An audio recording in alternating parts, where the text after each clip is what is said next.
human being. I'm a human woman. I write Yeah. about human things. Yeah. And it just so happens that I have been afforded a life where I can write deeply about gender and race and colorism and sex, and those things move me because of the things that I know a lot about. From cave drawings to family histories to stories around the fire, humans crave order among chaos, connection amid isolation. So we tell stories. Our mission at the Storytellers Network is to bring the art of story to the masses. Whether you're in marketing, you're an entrepreneur, or you're developing your own personal brand, telling your story effectively can make the difference between celebrating milestones and collecting unemployment. The Storytellers Network strives to help storytellers tell their stories so you can learn from the best. Now, your host, Hey, welcome Dan to the Moyle. show. I'm Dan, and I'm so glad that you are here because I know that because you're here, you believe, as I do, in the power of story, whether it's personal connections or it's business, whether it's entertainment, which is what we're in right now, or it's just plain connecting. Story is powerful, and it's what separates us from all other life on Earth. At least that's what I believe. What other creature tells a story like we do? It connects us at a very deep level, and it moves us in many ways that we don't even realize. So story is powerful, and we're about to dive into yet another great story from a fantastic storyteller. Real quick before we do, a reminder to go to the website for any resources for past episodes for more storytelling stuff. It is thestorytellersnetwork.com. You can also find out how to contact me there. If you'd like, send me an email. Tell me what you love about the show or don't love, what you want to change or what you want to keep the same, or just tell me your story. Let's connect, shall we?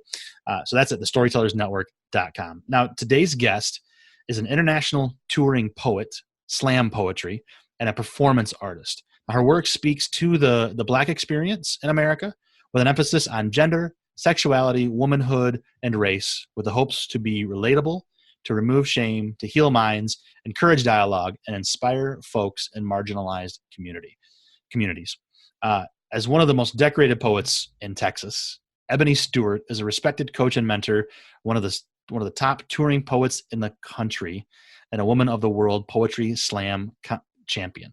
She's absolutely incredible. I discovered her through just a video. I think it was even on Facebook, maybe YouTube. And her poetry performance was so incredible. I thought, I have to hear her story. She's the author of Love Letters to Balled Fists and Home.Girl.Hood, and her work has been featured in For Harriet, AfroPunk, Teen Vogue, and the Texas Observer, and many other areas as well. She's the only poet to perform at the 2018 Seattle Pride Festival, and we talk about this. That was one of her big moments in front of 200,000 people. Her name's Ebony Stewart, and we're going to get to her stories right now. Well, Ebony, thanks for taking time to talk to the Storytellers Network today. Welcome to the show. So we're talking about entertainment storytellers. I see poetry as more than entertainment, but that's kind of where I thought this would work well for you. What does poetry mean to you? Is it a story? I personally think it's a story. I think it's more of a condensed story. Also, I think there's obviously a craft to being able to do a short story in the form of a poem. So some people are better at it than others, but I always want my poems to sound like there's a story there. And everything that I've seen, it is very much a story. So you're doing it. So what's slam poetry? I guess I want to start there. I mentioned in your intro, you are an international touring poet of slam poetry. Yeah. What does that mean? So slam poetry in a short is just competition style poetry. That's it. If you just think of someone who has 3 minutes and 10 seconds to do an original poem, that's a slam, and then they get points. You know what I mean? So that's pretty much all it is, competition style poetry. Okay. Now I remember, I think I read somewhere about you that when you started doing it, one of the things I think that you wanted to do, and correct me if I'm wrong, you went into it thinking it was almost like a battle, like a rap battle. Yeah. Not exactly, huh? Rapper. Yeah. I thought I was going to be a rapper, Okay. and I thought that slam meant that it was a battle rap for whatever reason. And so I came in to my very first slam with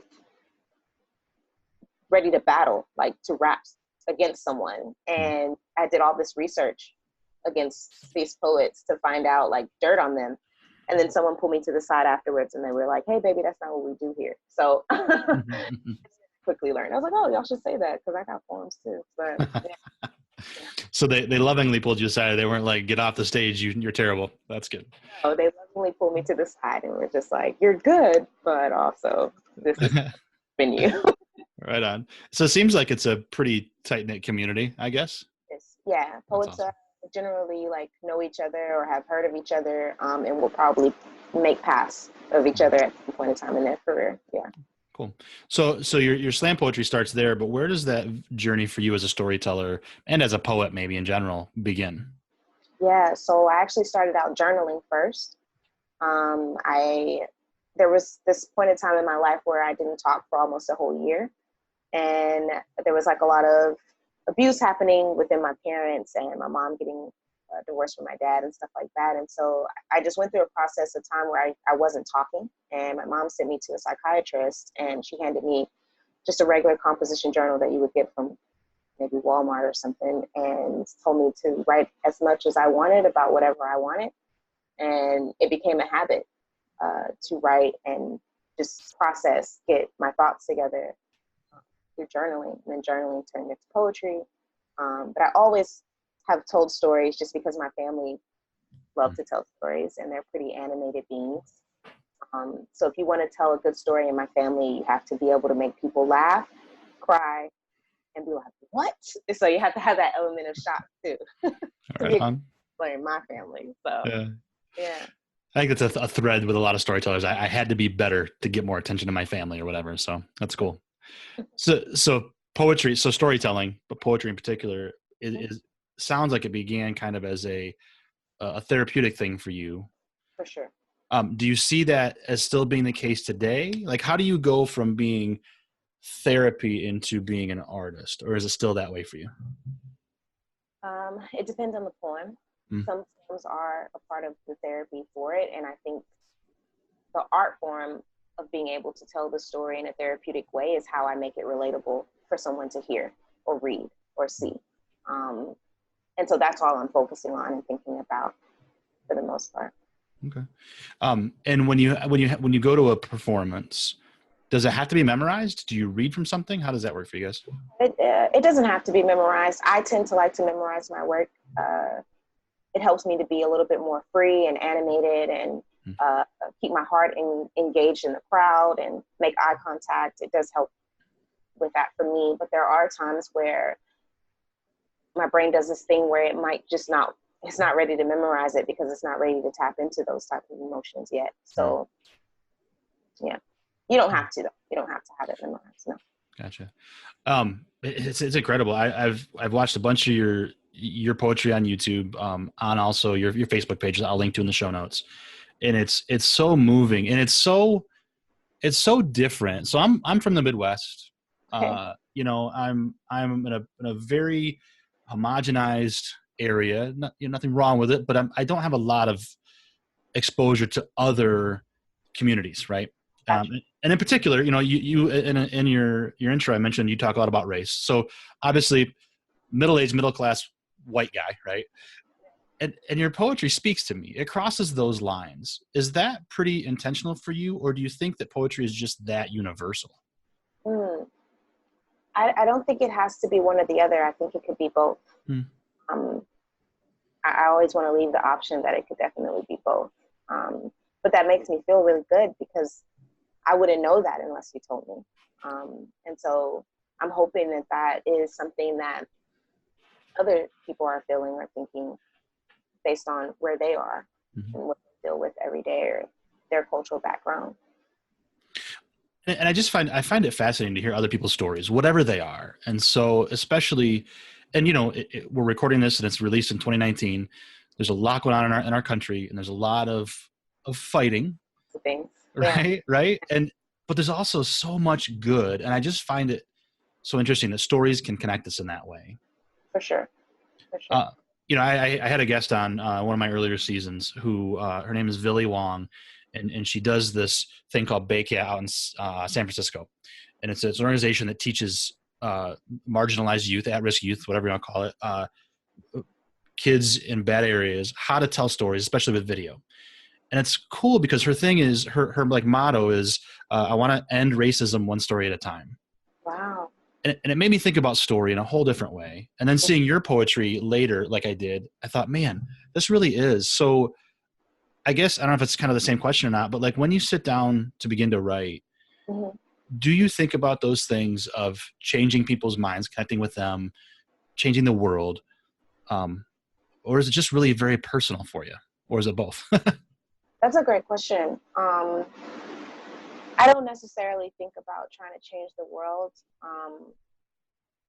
because I think that would cause my ego to be involved. And I think ego is involved enough when we think about all the stuff that's happening in the world. But I just mostly try to make it personable, but I'm hoping that it's at least relatable, right? So you might not agree, but maybe I wrote something or said something that was enough for you to be like, this is relatable because, and I disagree, or now I have a new way of thinking. I'm hoping that, but I can't predict if it's, me trying to save the world so much as it is about me wanting to find commonalities in the world, and how relatable things can actually be. Yeah. I like the idea, Ebony, of commonalities and relatable. Yeah. Because we do focus so much on what makes us different. And yet, I imagine our household being pretty different, but your poem about that you put out there on Mother's Day every year. Yeah. and like how a mother talks to you, I thought, gosh, sometimes that sounds like my mom. Other times maybe different, but like it is so relatable. Yeah. Gosh, I mean, I just imagine you being able to sit, maybe it sounds super like stereotypical of a poet, but you're sitting in a cafe with incense burning around you and like just writing poetry. How does the creative world, how does that world of creation work for you as an artist? Yeah. Here's a story. A lot of people are able to write everywhere and anywhere, even in a cafe. I'm not that poet. I'm not that writer. I particularly like to write in rooms or spaces that don't have a lot of windows. Isn't that trippy? And it's only because I'm easily distracted. And if I have a window to look out of, then now I have to like look at what's happening outside of me. And it draws my mind to think about something else. Whereas if I'm sitting in a room with no windows and it's a little bit cozy and tight, I have to just deal with my own thoughts. I can't distract myself from anything but what I'm working on at the moment. But I do love to people watch. That's a whole separate thing. So when it comes to like inspiration, I'm totally down to like leave out of a space and go into a coffee shop, or I'm always on planes. So being at an airport is some of the best people watching I've ever experienced in my entire life. Because people are so different and yet wildly the same in so many different airports. So yeah, I love to people watch, but I try not to connect it to necessarily.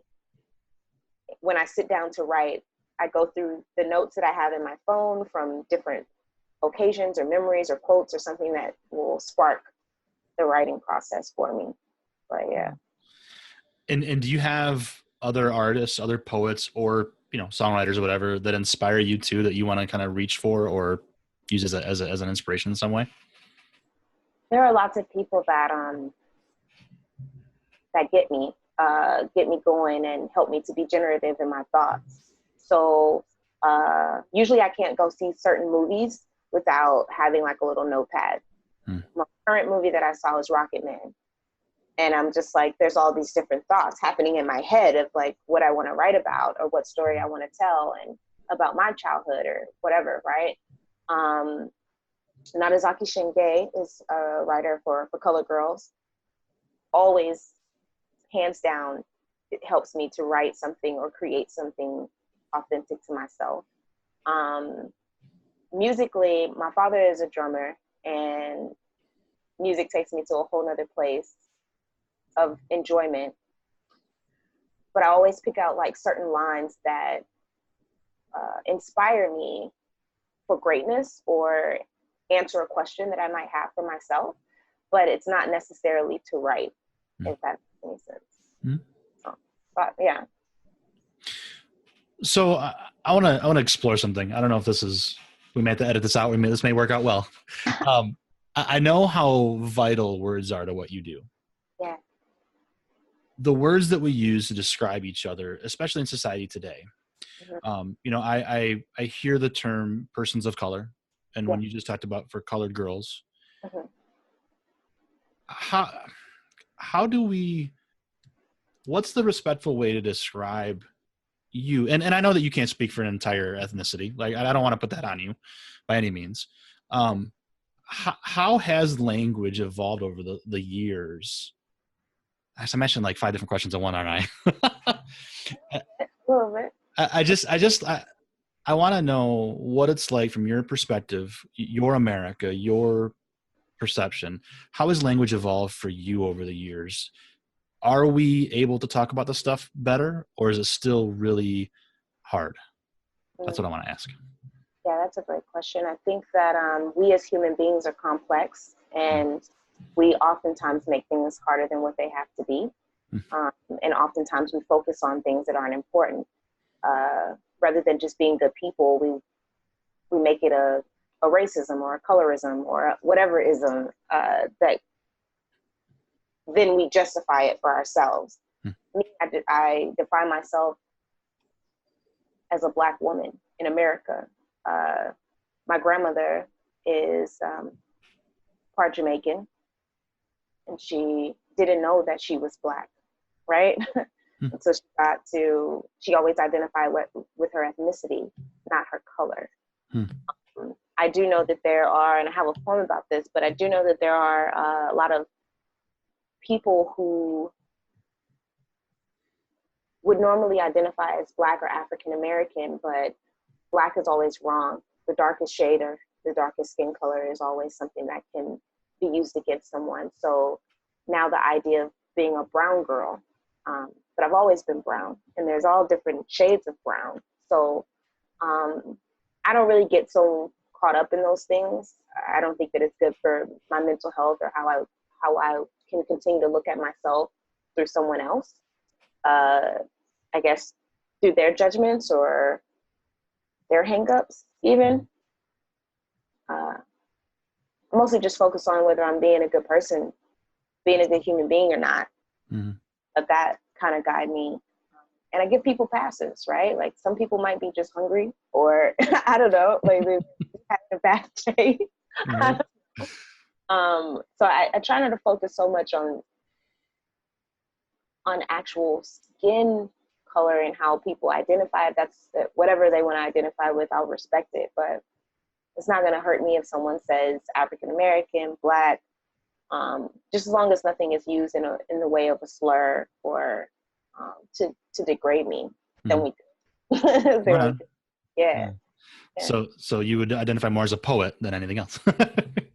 A human. I mean, I'm a human woman. I write about human things, and it just so happens that I have been afforded a life where I can write deeply about gender and race and colorism and sex, and those things move me because of the things that I know a lot about.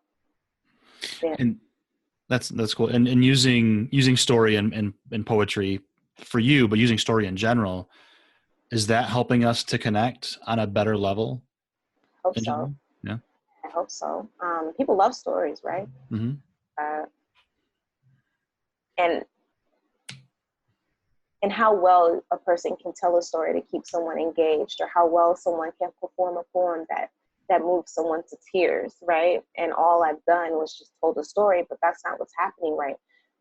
To me, I think there's a brain-to-brain communication that we're having. There's energies that are being passed. There's acceptance that's being made. And maybe in stories, hopefully, right? If someone can't tell that story or hasn't had an opportunity to figure out the words to tell that story, they hear something of mine or yours or anyone, and that helps them to feel seen. even though they weren't the one that actually wrote it or got up and proclaimed it. To feel seen, how important is that for humans? Oh my gosh, right? I think, I'm assuming that it's one of the best gifts that you can give someone, is to just see them for who they are, who they want to be.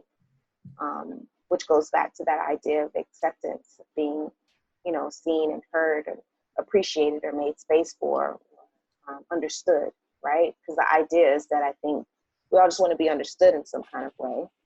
And then there's other stuff that might get in there to kind of mess that up. But yeah, I think being seen, being heard, being understood are high up there on the list of human commonalities and relatability. Mm-hmm. And it's such a simple thing in theory, to see someone and to hear them, but we, like you said, Ebony, we let things get in the way. So I love too that you said you give some people a pass, that they just might be hungry, but like you extend that grace. They right? could be. Yeah. They could be just hungry. They could just be dumb, one of God's stupid kids. So Having a bad day or whatever. I don't know. I really, and I think it's something that I have to practice also, in giving people passes, or I love the way you worded it, with grace, because like, that's how forgiveness works. That's how, like, thinking of all the ways that we have been forgiven for whatever our like wildest moments have been. So yeah, I do try to give people a pass. Now that doesn't mean that I'm great at it all the time. Oh, no. It's just that I do strive to do that if I can. Absolutely. That's a good thing to strive for anyway. Yeah. So you've described a little bit about why you love telling stories, but can you tell me what it is that moves you about telling stories? So with poetry, the idea of being able to tell a story in a certain amount of time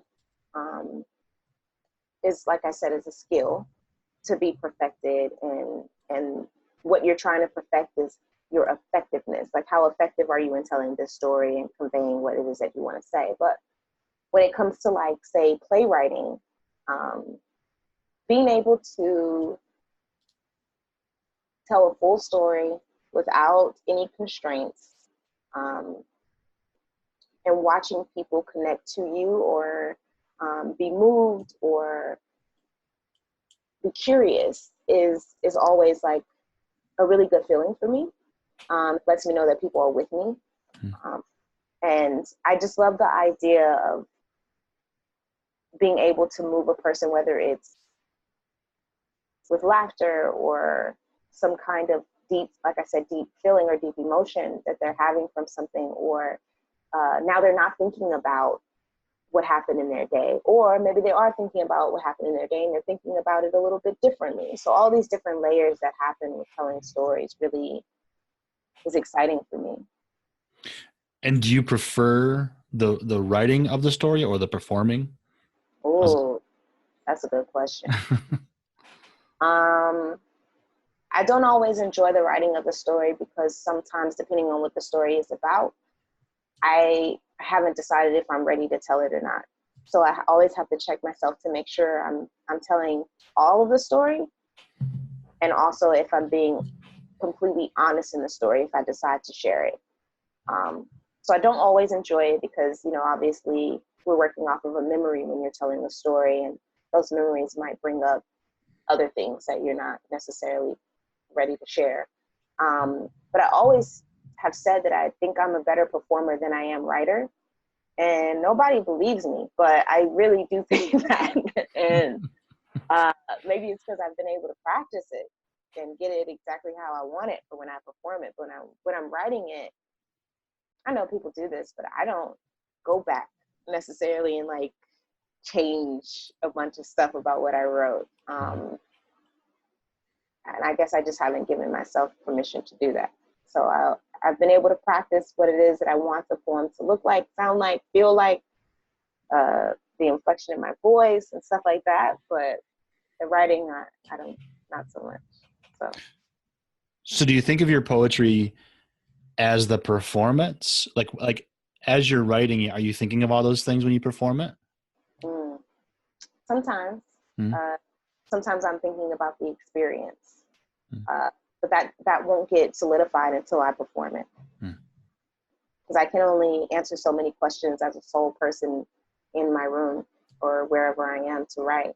But I don't get those answers or get those clues or those thoughts or those feelings, I guess, affirmed until I perform it.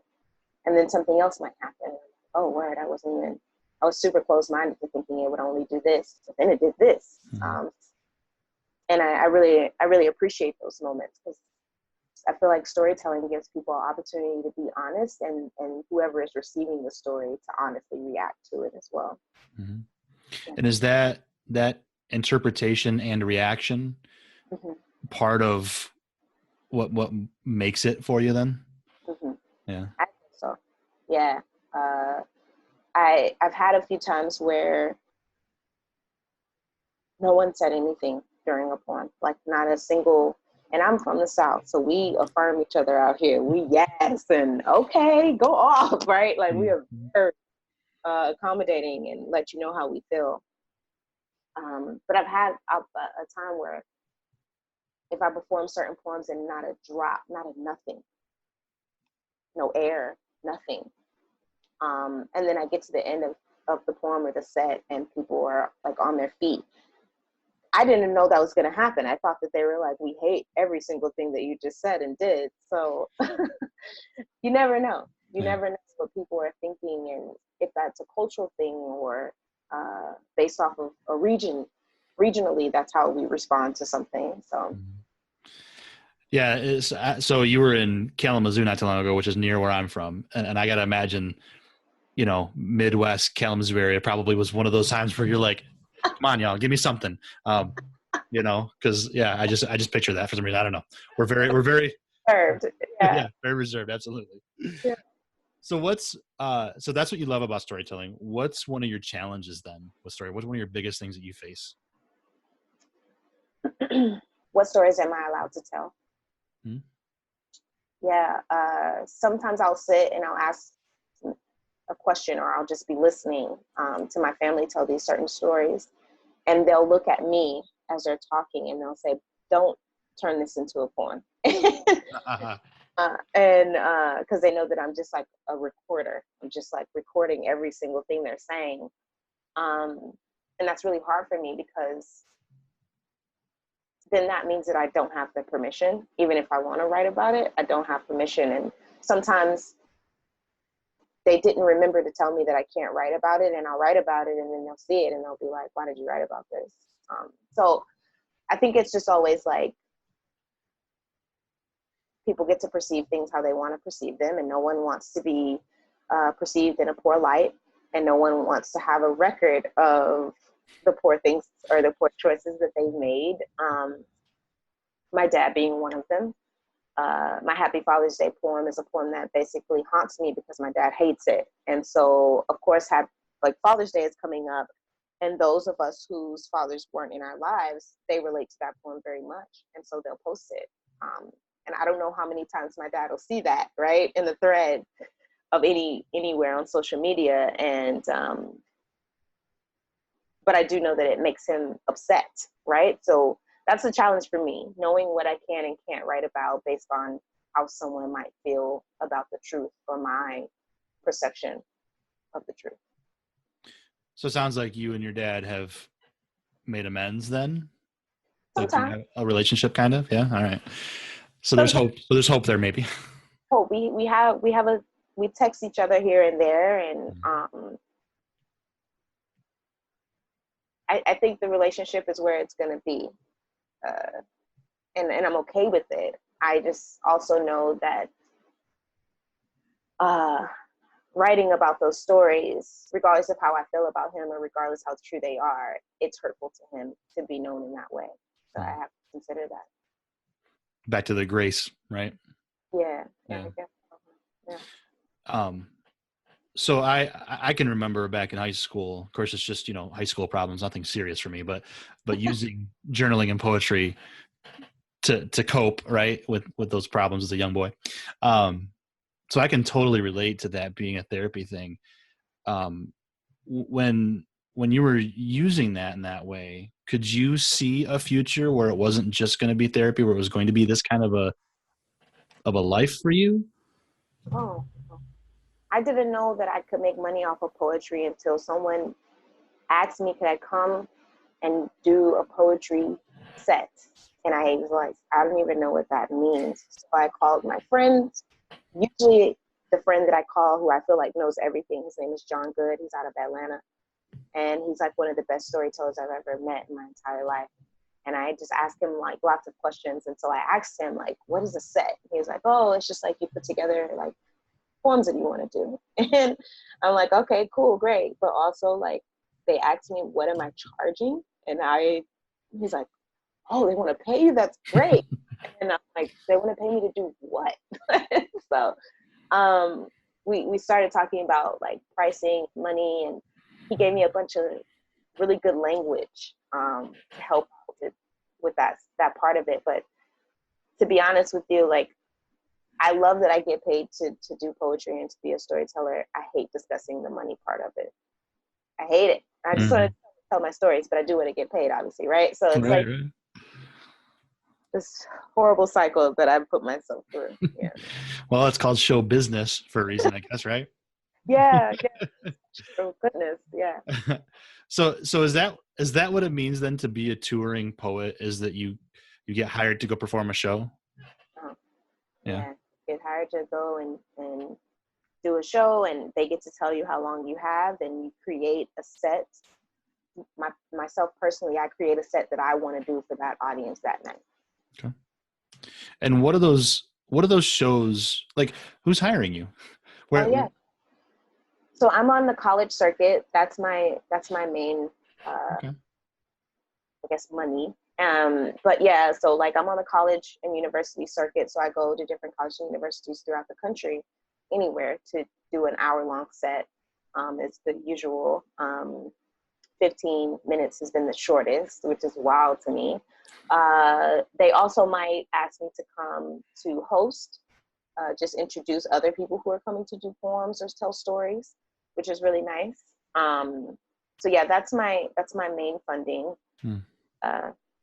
But also it could look like me going to Australia to do a set of poems, because that's what, that's what they're into, or that's what they want to promote and help get other people into as far as the arts.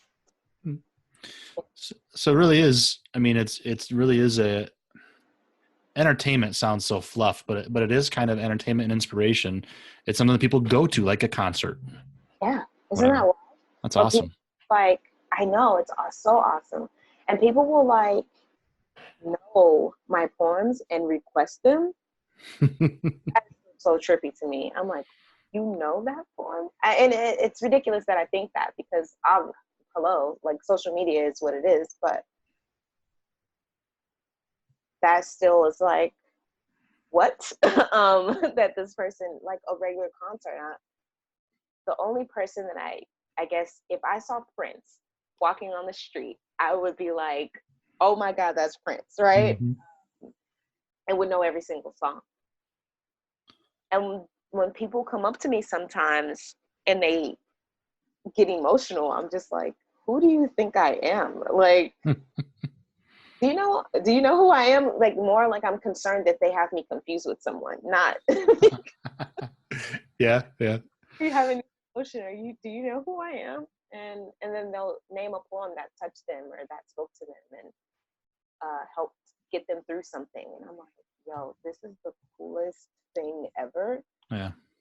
Yeah, I don't think I could be a rock star or anything. I'm way too humble and too like in awe. Like, I want to start crying because they're crying, and then oh my God, you love my work. It's so cool. Like, thank you. So I like that. That's gratitude. That's awesome. I think, oh my gosh, people are so good to me. That's what I want to make sure I say there. People are so good to me, and as much as like awful things that are happening in the world, people never cease to amaze me with like how awesome we are. Like, kills me. There's the potential for awesomeness, isn't there? Like that's great. Yeah, it is. People are really, really great sometimes. So, but you mentioned social media. That's where I discovered you. So I'm guessing it's been a positive impact, but how do you think social media affects storytelling? And we'll get into how it affected you, but like, how does social media affect storytelling today? I wonder about that question. I don't know. I'm so curious about social media sometimes because I feel like it is often a platform that is overused, and has this sense of, you might know the word that I'm going for, so tell me, but a lot of people think that they have to post their whole entire lives all the time. Yeah. To where you have to like be on what episode of their life are we watching right now, right? What season are we in? And I tend to be a very private person, which also kind of, with social media being a thing of like, say for instance, YouTube, and you get these clips that are of my poems for like 3 minutes and however many seconds or 5 minutes, people tend to think that they know every single thing about me through that clip. And I'm like, yo, you could have it wrong. You're not leaving enough space for you to get it wrong or for you to inquire more.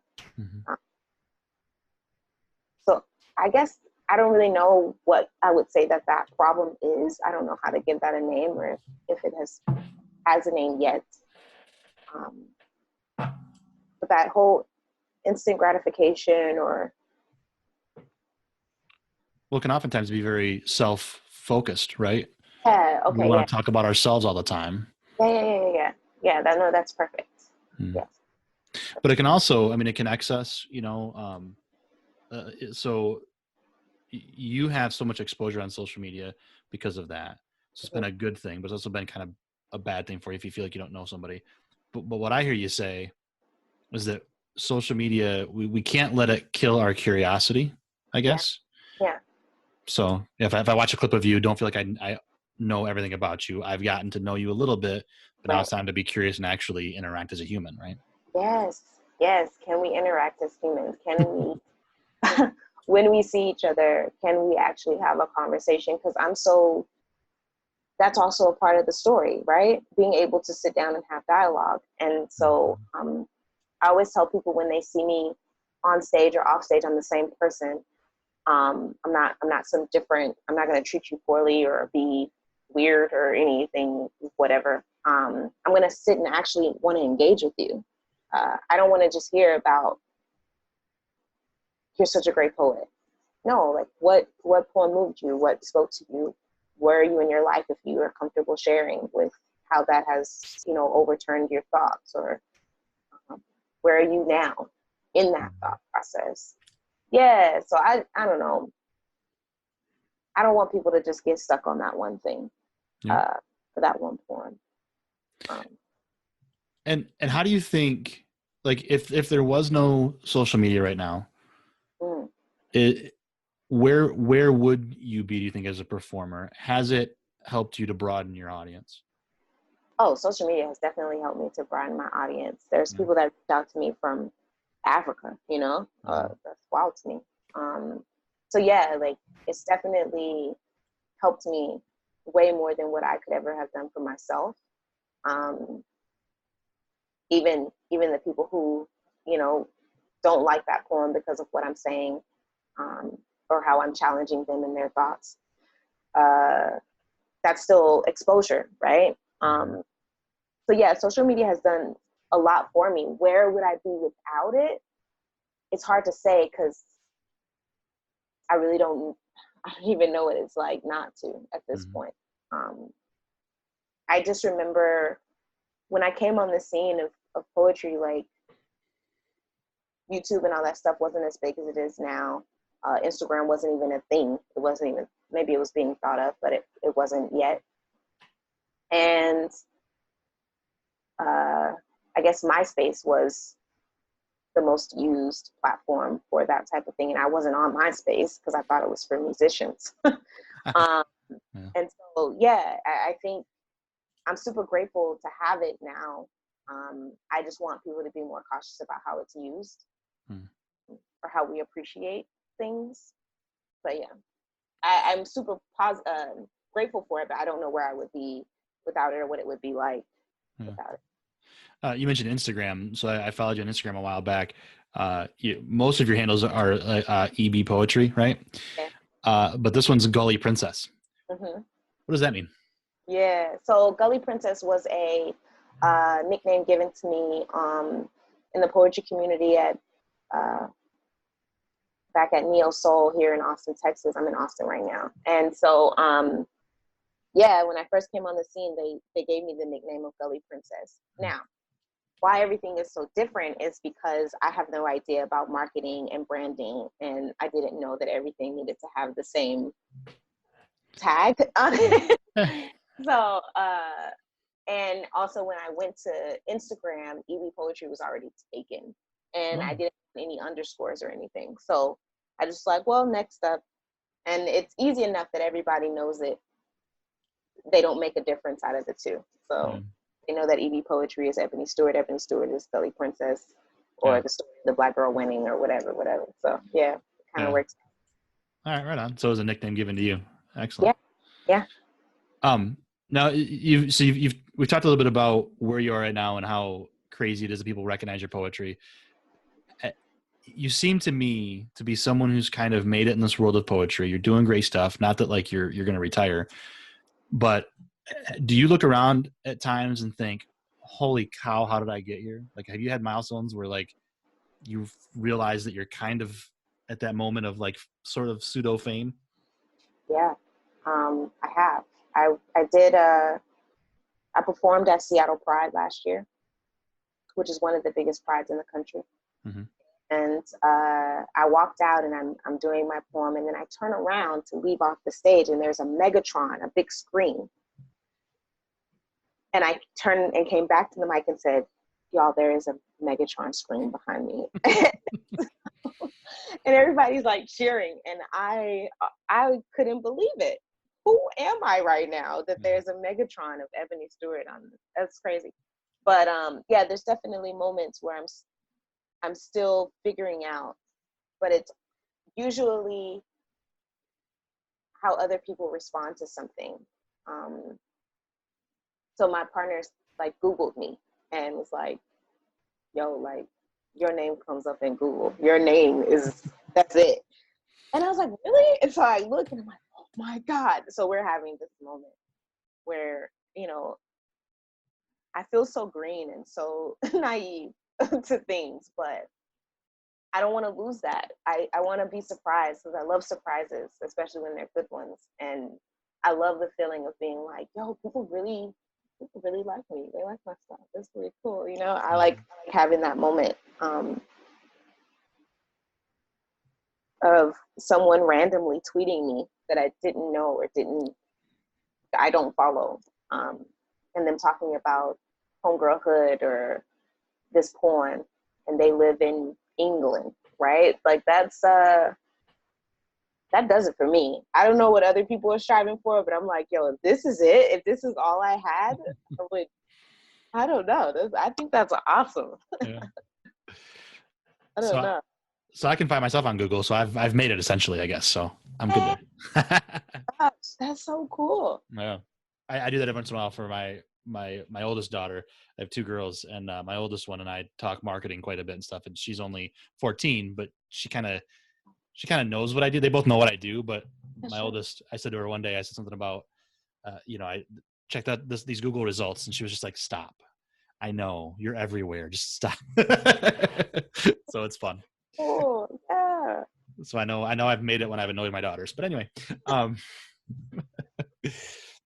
that's pretty good. So if like other entertainment artists, songwriters, singers, this kind of thing, or comedians, maybe, if their big moment might be like a Jimmy Fallon or a Saturday Night Live, Do you think there's hope for that for a slam poet? Yeah, Slam Poet has already done it. 2 of them have been on Jimmy Fallon. I would love to go on Jimmy Fallon. Let's see if we can make that happen. Yeah, Billie Francisco has been on Jimmy Allen. Tank and the Bangers, their lead singer Tank. I know her. She started out in poetry. You know what I mean? She just so happens to have this amazing voice, and it pairs very well with her group. And she's been super successful. And I'm super happy for her and Rudy that has happened. You know, I guess that would be the upper echelon of making it in my eyes, right? Like you get to go on Jimmy Fallon, because who doesn't watch Jimmy Fallon? Right. But not only that, Jimmy Fallon is creating this platform of appreciation of art, right? But not just any art, not the typical art, poetry. That's something special. Yeah, it's something really special. I always say that if I can also get on, I don't know, be a featured poet on some famous person's album, like Janelle Monáe or somebody like that. That would be incredible. But yeah, I don't really know. I just, to be honest with you, Dan, like I'm able to pay my bills with poetry money. And this is something that started out as a hobby for me, or just like a therapeutic way of expressing myself. So that, I guess, in a sense, should help me to feel like I've made it and I'm successful. Because if we go like in the politics world of this thing, that's not supposed to be possible. So super fortunate to be able to provide for myself. Yeah. Again, humility and gratitude, right? I mean, that's what I get from you. Oh, and I think that's so important. So it is. I wouldn't be able to do it unless people liked my work, or my agents felt like people wanted to hear me and wanted to put me in a setting for that to happen. I saw Janelle perform actually at an event. She was incredible. I had no idea. Like, she blew me away. So I've seen her perform live. Yeah, very good. Ebony, this has been an absolute pleasure. I could go on forever, but I won't do that to you. But before I get to my final question, I want to make sure everybody has a chance to connect with you. I'll put links in the show notes, but where do you typically send people? What's the best way to find you? Yeah, the best way to find me is through Instagram, as we mentioned, which is Billie Princess, Gully Princess. Ain't no Z's, ain't no underscores. And then EB Poetry through Twitter. I do rants and retweets. That's my thing. EB Poetry as in Eb Poetry. Very cool. So, Ebony, if somebody were to tell you tomorrow you can no longer be a storyteller, what do you think your last story would have to be?